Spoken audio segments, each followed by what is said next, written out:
Я приглашаю 18 октября в 17 часов в Национальную библиотеку на Кремлевской 33 на презентацию своей книги «Казань ностальжи». Это книга литературно-художественных рассказов. Здесь около 100 рассказов.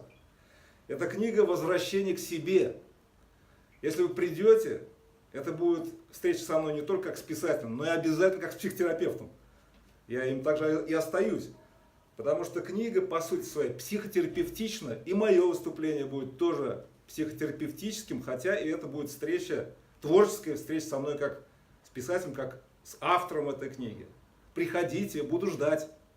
А почему мы должны прийти именно на эту встречу? А потому что все люди желают возвращения к себе, а эта книга как раз посвящена тому, как возвратиться к себе. Это книга о ностальгии нашего любимого города Казани. Это книга, читая которой, создаются условия, чтобы возвращаться к себе. Хотите возвратиться к себе? Приходите 18 октября в 17 часов в Национальную библиотеку на мою презентацию Кремлевская 33. Буду ждать.